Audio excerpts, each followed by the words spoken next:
Bonjour à tous, j'espère que vous allez bien, que tout pousse bien au jardin, que les récoltes se prolongent avec le beau temps. Bienvenue dans ce nouveau tour de champ du mois d'octobre 2022. On est le 3e week-end d'octobre. On a commencé les vidéos le 22 octobre 2022. Et on a travaillé tout le week-end pour rattraper un mois, depuis le dernier tour de champ, un mois à passer juste à récolter et à cuisiner. On n'a malheureusement pas eu le temps de jardiner plus. Bon, comme vous pouvez le voir derrière, on s'est quand même occupé de monter la serre, donc c'est pas comme si on avait vraiment rien fait. Et alors, pendant ce mois qui s'est écoulé, on a quand même raté pas mal de semis.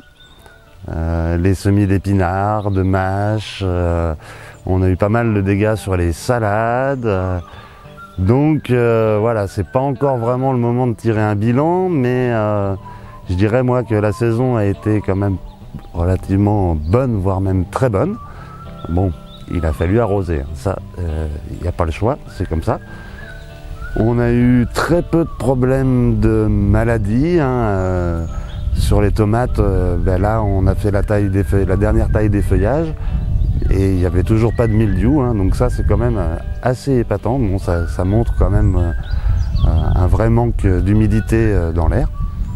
On a eu quelques soucis de doryphore quand même sur les pommes de terre et surtout qui ont fini sur les aubergines et qui ont complètement achevé les plants d'aubergines. Voilà, ça ne pouvait plus fleurir, ça plus la sécheresse, ça a été très dur, donc ça fait déjà un moment qu'on les a arrachés. Ceci dit, on est quand même assez content, on a réussi à faire un bon stock, que ce soit en pommes de terre, en ail, en oignons, en échalotes, mais aussi tout ce qui est tomates, aubergines, poivrons. Vous allez voir qu'on a énormément de carottes pour l'hiver. En gros, on a rempli un congélateur, un gros congélateur bahut de légumes. Alors bon, je sais que la conservation au congélateur, c'est pas le top pour ne serait-ce que la préservation des nutriments des légumes. Ceci dit, c'est bien pratique. Après, bon, on verra bien cet hiver, mais on va commencer par vider le congélateur. Avant d'attaquer du coup le cellier. On a rempli le cellier de bocaux, de ratatouille, de haricots. Alors voilà, je ne sais pas si on joindra vraiment les deux bouts, parce que là après les prochaines récoltes du printemps, ça n'arrivera guère avant le mois d'avril.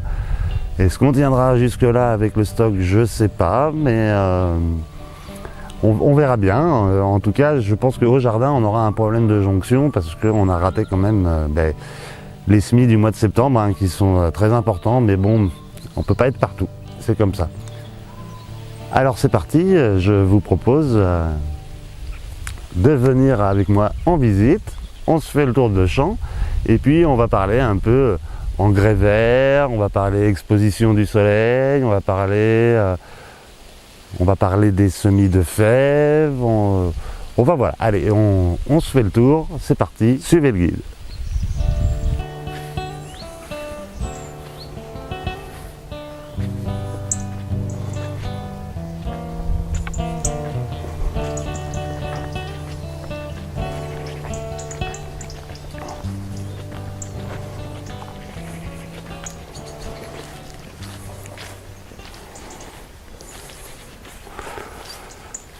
Alors voilà, là on arrive devant le jardin qu'on a laissé la dernière fois où je vous ai parlé des rotations de culture. Donc je vous rappelle que cette parcelle de 100 mètres carrés était entièrement cultivée en pommes de terre, courges, haricots, maïs et tournesol. Et également quelques jolis statices qui nous font le plaisir de bien vouloir fleurir encore en ce moment, c'est super. Et donc on avait réalisé un faux semis, je vous rappelle, on fait comme si on semait, sauf qu'on ne sème pas. On laisse naître la mauvaise herbe pour la détruire et après on vient directement semer. Alors, vous voyez, on a quand même un sol qui est maintenant bien propre et bien fin. Alors pour récupérer ça, eh bien, on a fait comme d'habitude, hein, on a passé un coup de griffe, que ce soit à manche ou derrière la houe maraîchère, puis un coup de râteau pour affiner, et ensuite ici, sur ces deux planches, ici vous voyez les traces, on a semé les fèves. Les fèves, donc on a mis un rang par plate-bande pour pouvoir laisser de la place au printemps et y mettre les salades au pied des fèves qui profiteront ainsi de l'azote procuré par symbiose avec le sol, entre les fèves et le sol. Alors les fèves, moi je les sème à cette saison, ce qui permet d'éviter d'avoir trop de pucerons en fait dessus au printemps. Alors moi je les sème en poquet, c'est-à-dire que je sème 3 graines par 3 graines à chaque fois dans le même trou, enterré peu profond, hein, c'est toujours pareil, 1,5 fois à 2 fois la taille de la graine.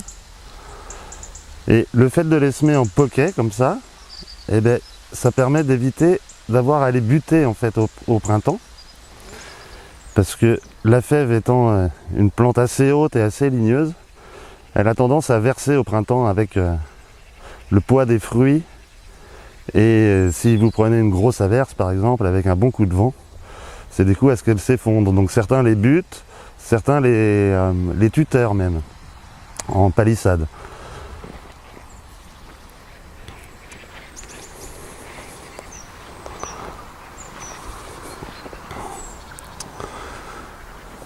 Et le fait de les semer en poquet, du coup, eh bien, ça permet d'avoir un pied plus dense. Ça va faire un gros bouquet et elles vont se tenir finalement mutuellement les unes les autres. Voilà. Et à côté, c'est prévu d'y semer les petits pois. Mais là, j'aurai pas le temps ce week-end, je ferai ça la semaine prochaine. Donc, eh bien, on a détruit le faux semis, toute la mauvaise herbe, et on recommence. Voilà, je profite tant que je suis ici pour vous expliquer le choix de l'emplacement. C'est une histoire d'exposition. Vous voyez, c'est l'endroit qui est réchauffé le plus tôt le matin. Vous voyez, si je vous fais un petit plan comme ça, vous allez voir que tout le reste du jardin est à l'ombre. Donc, pour mes cultures d'hiver, moi ce qui m'intéresse, c'est que le sol réchauffe le plus vite possible le matin. Donc là, dans mon dos, j'ai l'est, et en face, vous voyez plein ouest. Donc voilà, c'est la partie qui réchauffe le plus tôt le matin, donc je conserve ce jardin pour mes cultures d'hiver. Sur ces deux planches, si je vais y planter l'ail. Et sur les planches d'à côté, on y a semé un engrais vert de trèfle incarnat.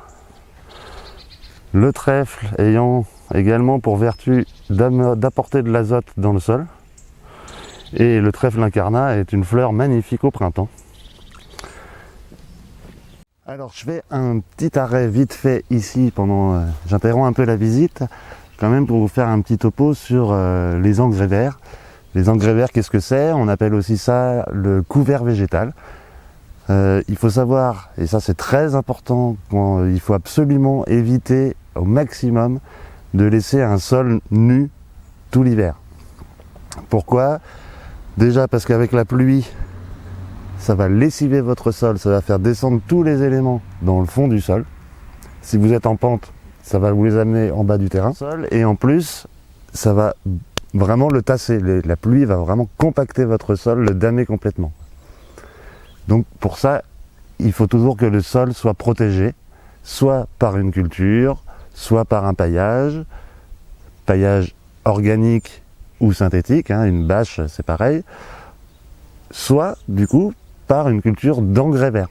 Ces engrais verts donc ont plusieurs intérêts selon les espèces qu'on va cultiver.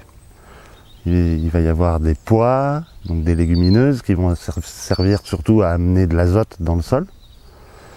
D'autres comme les graminées, par exemple comme l'avoine, qui vont aider plutôt à structurer le sol, hein, avec leur système racinaire. D'autres qui vont servir à plus étouffer carrément la pousse d'autres mauvaises herbes, d'autres adventices. Il y en a certains qui vont être utilisés à des fins mellifères pour attirer les abeilles, comme la facélie par exemple. En général, elle est utilisée pour structurer le sol et attirer les pollinisateurs. Et le dernier objectif donc de ces engrais verts, eh bien, c'est d'apporter de la matière organique pour nourrir la vie du sol. Sachant que toute plante puise des éléments dans le sol qu'elle va rendre à sa décomposition. Par exemple, je prends l'exemple de la consoude, qui est une plante qui est capable de ramener la potasse du sol. Voilà, donc si après vous broyez votre consoude, elle va rendre la consoude. Alors le faites pas avec la consoude, parce que le problème de la consoude, c'est que ça va se replanter partout, quoi. Ça se multiplie, c'est très invasif. Mais voilà, le principe c'est ça. On apporte de la matière organique, les éléments pompés par les plantes qui vont être rendus au sol, et on couvre notre sol. Alors après, il faut faire attention, le but du jeu étant de ne pas se laisser envahir par les engrais verts. Donc, il va absolument falloir détruire l'engrais vert au moment de sa floraison, en fait. Surtout qu'il ne fasse pas de graines et qu'il ne se multiplie pas. D'autant plus que, passé au stade graines, eh bien, il va avoir d'autres apports dans le sol, il va apporter plus de matière carbonique, on n'aura plus les mêmes effets. Donc ici, j'ai choisi le trèfle incarnat pour amener de l'azote, produire de la matière, éviter la levée des mauvaises herbes, et puis pour son aspect esthétique, qui pour moi est important. Bon, il aurait été intéressant quand même d'y mettre, je pense, de l'avoine pour aider à structurer un peu mon sol qui vous l'avez déjà vu, hein, c'est un sol assez sableux, enfin voilà, assez fragile. Allez, ben, sur ce, je pense qu'on peut reprendre la visite. Toujours à propos de l'exposition, vous voyez, c'est une remarque que je vous fais tout de suite. Je vous laisse constater l'importance de l'ombre portée d'une serre. Hein, donc il faut faire attention, quand vous implantez une serre, à ce qu'elle ne vienne pas faire de l'ombre sur votre potager, n'est-ce pas? Donc là, elle est exposée est-ouest, ce qui veut dire que l'ombre va se décaler au fur et à mesure sur la droite. Et cette ombre sera de plus en plus grande au fur et à mesure que le soleil va baisser avec l'hiver. Donc ici, vous voyez, j'en ai profité pour mettre mes boutures de lavande, de thym et de romarin. Qui, du coup, pour les boutures, c'est intéressant qu'elles ne soient pas toujours en plein soleil. Donc je profite de cette ombre portée.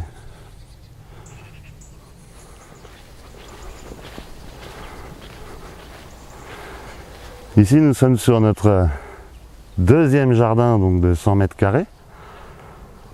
Hein, on est sur la culture de haricots beurre et haricots mi-secs.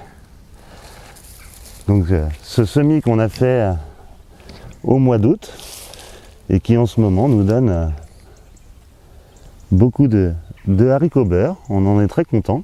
On a fait déjà 3 ou 4 récoltes, je pense qu'il en reste une. Ce jardin qui était avant le jardin des Aliacées. Donc on avait ail, oignons, échalotes.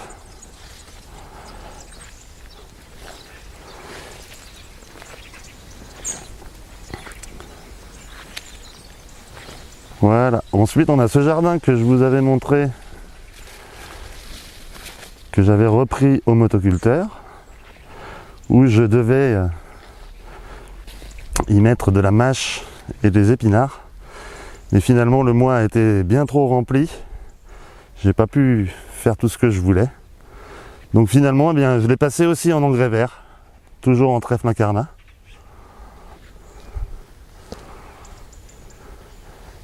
Et là, eh bien, ça a été repris tout simplement à la houe. On a semé cette fois-ci à la volée. Parce que, oui, j'ai oublié de vous dire ça, c'est que sur les autres plants, j'ai semé l'engrais vert. Je l'ai fait au semoir parce que je voulais absolument pas en avoir dans les passe-pieds.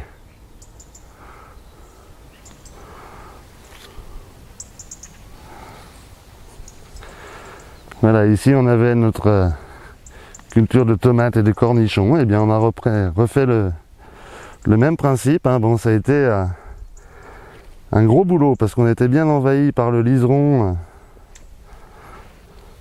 et toutes les mauvaises herbes qu'on avait laissé pousser.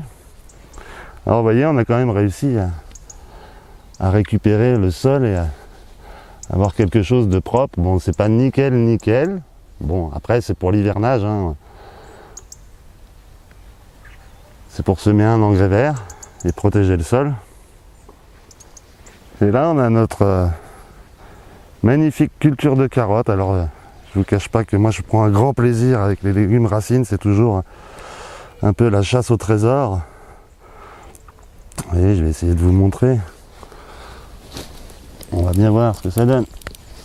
Oh, ouh là là, c'est pas facile à arracher comme ça. Hein. Hop. Et voici, on a de magnifiques carottes. Et par contre, on en a une quantité astronomique. Donc on va pas prendre le risque de les laisser en terre trop longtemps, parce que là, elles sont vraiment magnifiques. Elles sont pas véreuses, elles sont pas attaquées du tout. Donc on va s'atteler à la fabrication d'un grand silo pour pouvoir y stocker nos carottes dans le sable tout l'hiver, à l'abri de la lumière, de l'humidité et des ravageurs. Et enfin, il nous reste ce dernier jardin de 100 mètres carrés également, où je vous rappelle qu'on avait comblé les passe-pieds avec du broyat, de la branche, de la tonte. Et donc, je vais vous montrer un peu ce que ça a donné, le résultat, au moins sur les planches. Vous allez voir les différences de sol. Ça a évolué en une année. Donc, comme vous pouvez le voir, là, on a un sol qui est déjà nettement plus grumeleux. Alors, on y voit encore les déchets du paillage et du compost qu'on avait juste mis dessus. Hein, donc, on est sec en surface. Et puis, si on commence à gratter un petit peu, là, on est bien humide. Et là, ce que je repère tout de suite, vous voyez, j'espère que vous voyez à peu près, c'est qu'on voit déjà le système racinaire. Vous voyez, ça, c'est tout le couvert végétal des haricots qui a bénéficié, voilà, c'est tout le système racinaire. Et donc, c'est ça qui aide à structurer le sol. Vous voyez. Alors, on est sur un sol toujours bien meuble. Vous voyez, j'ai aucun souci à enfoncer la main. Et de ce fond de sol, eh bien voilà, j'ai mes petites mottes qui sont enrobées de racines, ce qui va aider mon sol à se tenir, quoi, et à pas partir en poussière, et à pas partir à la première pluie, quoi. Donc voilà, je suis très satisfait. Vous voyez, c'est vraiment partout sur les 5 premiers centimètres, j'ai vraiment du système racinaire partout. Et donc toute la vie qui va avec pour le décomposer. Allez, on laisse ça tranquille. Et puis, tant qu'on y est, je vais vous montrer un peu le sol en profondeur. Alors, comme convenu, avant de reboucher tout ça, je voulais vous montrer un petit peu comment j'ai fait mon sol en fait, parce que c'est vrai que on a rarement l'occasion comme ça d'avoir une belle tranchée pour pouvoir observer son sol. Alors je vais vous montrer vite fait les différentes couches de sol.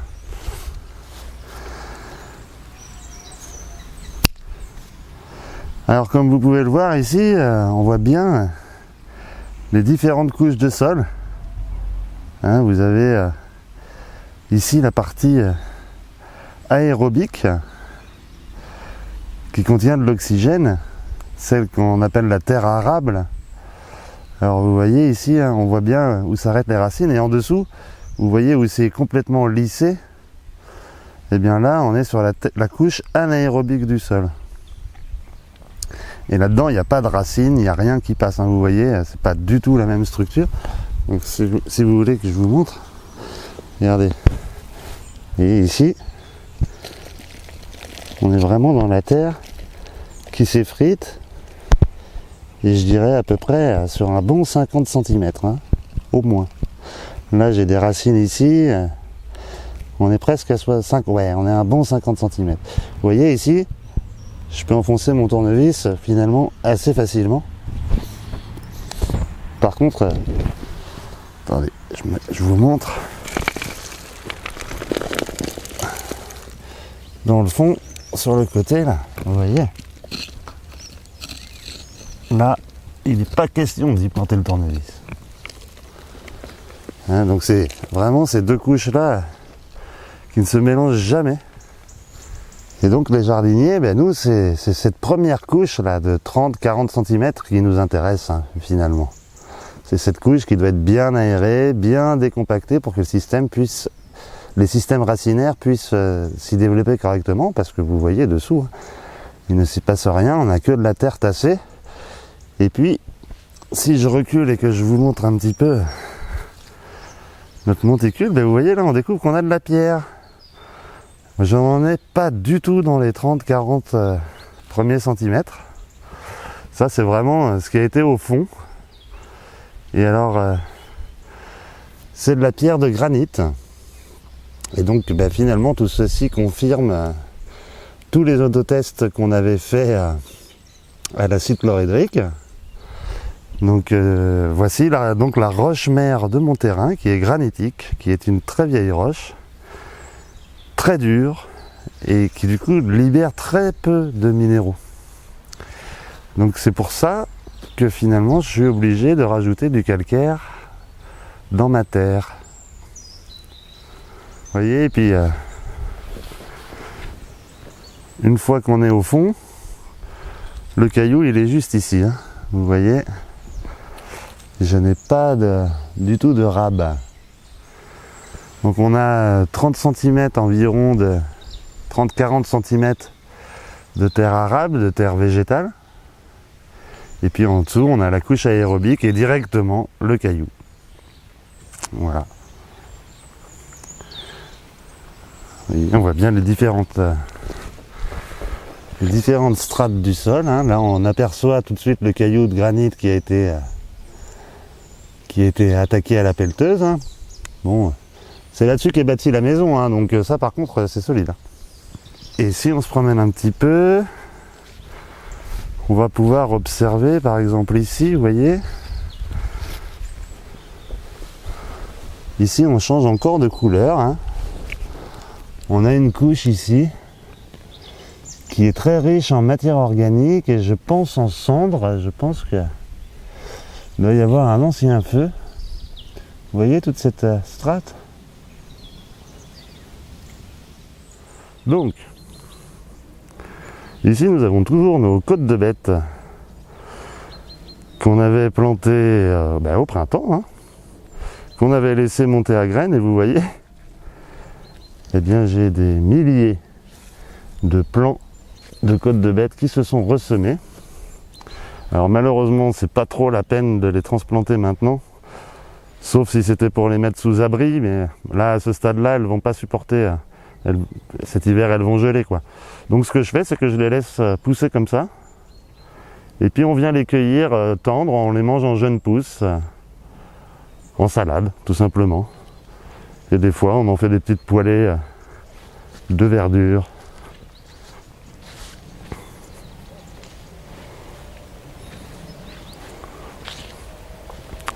À côté, on a enfin retiré nos dernières carottes du premier semis. Et j'y avais planté des salades, mais alors Là, ça a complètement raté, ça s'est fait attaquer complètement. Il y en a la moitié qui ont disparu. Alors certaines c'était à cause du topin, le ver fil de fer, et d'autres eh bien à cause du ver gris. Bon, c'est comme ça arrive.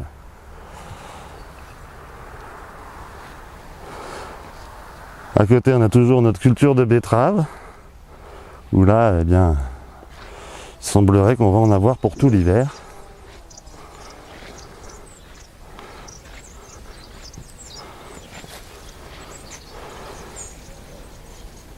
Ici, on a nos choux de Milan et choux cabu qui profitent très bien malgré quelques attaques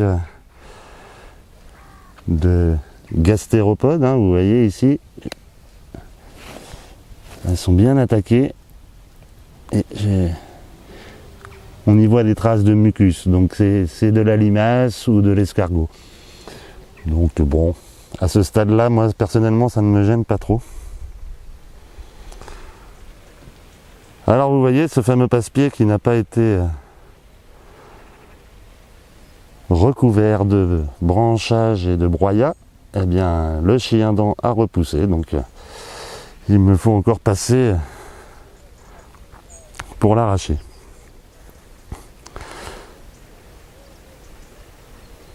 À côté, on a toujours notre culture de tomates, nos dernières tomates. Alors bon, vous voyez, on a fait un gros travail de taille. L'objectif étant que la plante envoie plus dans les fruits que dans les feuilles ou même dans les fleurs, parce qu'il voulait refleurir avec le beau temps. Et bon, c'est les dernières tomates, donc on va essayer de les faire mûrir, sinon, eh bien de toute façon, on les cueillera vertes. Et puis on les laissera mûrir tranquillement, elles vont mûrir. J'ai même déjà entendu dire qu'on pouvait les mettre dans du papier journal et qu'il est possible d'en conserver jusqu'à Noël. Il y a juste après à les déballer et les mettre à côté de la cheminée. Alors ça, je l'ai jamais fait, mais pourquoi pas, ça se tient. À côté, on a donc notre planche vide que je vais garder, je pense, pour essayer d'y faire de la pomme de terre primeur. Donc je vais planter au mois de novembre et que je mettrai sous tunnel plastique, sous petit tunnel, quoi, un abri nantais, sous bâche, pour essayer d'avoir de la pomme de terre dès le mois de mars.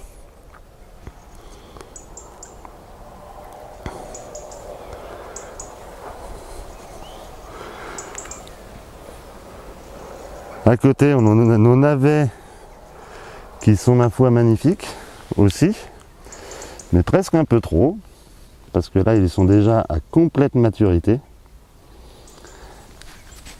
Et le problème, c'est qu'après, plus ils deviennent gros et vieux, et plus ils sont filandreux, moins ils sont agréables à manger, quoi. Donc, eh bien là, c'est pareil, on va être obligé, en théorie, on pourrait les laisser tout l'hiver au jardin. Mais du coup, on va aussi les mettre dans le silo. Et bon, alors il sera après trop tard pour y mettre un engrais vert. Donc je pense qu'on protégera le sol après sur paillage ou sur bâche, quoi. Pareil pour les poivrons, qui donnent encore, mais bon, qui mettent du temps à mûrir maintenant quand même. C'est pas tant la chaleur, parce qu'on n'a pas de problème de température, c'est surtout la baisse de luminosité qui fait ralentir le cycle végétatif de toutes les plantes. C'est normal, on est à cette saison. On va arriver début novembre, où là, la croissance des plantes va s'arrêter de toute façon. On a toujours nos poireaux qui se portent bien, mais qui, ma foi, ne grossissent pas trop. Donc bon, patientons, on verra. Au pire, ce sera du poireau baguette, c'est pas mauvais non plus, mais ça nourrit un peu moins. Et pour finir ce petit tour de jardin, on a donc cette planche de chou rouge qui n'avait pas reçu de fumier de poule, donc vous voyez nettement la différence. Et à côté, on a nos radis noirs qui eux profitent très bien. Mais je me demande quand même s'ils ne seraient pas en train de faire un peu de concurrence aux choux justement. Alors bon, on verra bien.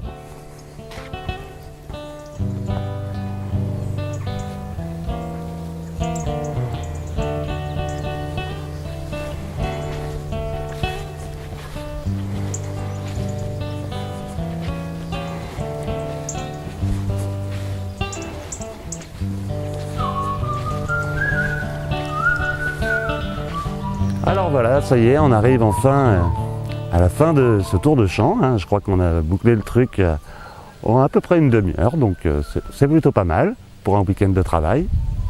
J'espère que cette vidéo vous aura appris des choses, qu'elle vous aura été utile, qu'elle vous aura intéressé. Si c'est le cas, eh bien, je vous remercie d'avance de nous faire signe, hein, avec un petit pouce en l'air, et puis n'hésitez surtout pas à partager, et puis à commenter aussi. N'hésitez pas, si vous avez des questions, posez-les en commentaire, et je vous répondrai au fur et à mesure. Et on se retrouve, je pense, le mois prochain pour un nouveau tour de champ, qui sera certainement le dernier de la saison, avant du coup d'attaquer des vidéos un peu plus théoriques quand même. On va reprendre les 10 commandements du potager permanent. Vous pouvez déjà aller en voir du printemps dernier. Donc on va les reprendre, on va essayer de développer un peu plus tous les sujets. Et puis retrouvez-nous aussi, n'hésitez pas, sur Facebook, où là on fait des posts, c'est des posts Facebook, quoi. Alors je vous dis à bientôt, et puis surtout restez à l'écoute, il y a la vie qui chante. Allez, salut la bise.